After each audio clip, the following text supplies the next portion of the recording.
काँग्रेस नेत्या सोनिया गांधी यांनी काँग्रेस खासदारांना संबोधित केलेलं आहे। काल लोकसभेत मंजूर केलेल्या वक्फ दुरुस्ती विधेयकावर त्यांनी नाराजी व्यक्त केली आहे। हे विधेयक जबरदस्तीने काल मंजूर करण्यात आलं असल्याचं त्यांनी म्हटलंय। आमच्या पक्षाची भूमिका स्पष्ट आहे। हे विधेयक संविधानावर हल्ला करणारा आहे। हा आपल्या समाजाचं कायमचं ध्रुवीकरण करण्याच्या भाजपच्या सुनियोजित रणनीतीचा एक भाग असल्याचाही त्यांनी आरोप केला आहे। सोनिया गांधी यांनी भाजपवर देखील जोरदार टीका केली आहे।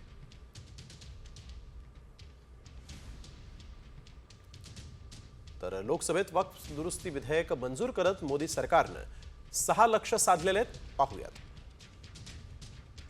धर्मनिरपेक्षतेची विरोधकांना हवी ती व्याख्या चालणार नाही। मुस्लिमांशी संबंधित प्रत्येक निर्णयाला मुस्लिम विरोधी ठरवण्याचं राजकारण आता चालणार नाही। प्रत्येक वेळी मुस्लिमांना भीती दाखवून मताचं राजकारण करता येणार नाही।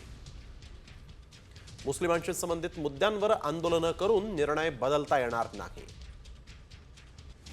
नितीश कुमार आणि चंद्राबाबू नायडू यांच्या पाठिंब्यावर चालणार सरकार कमकुवत नाही।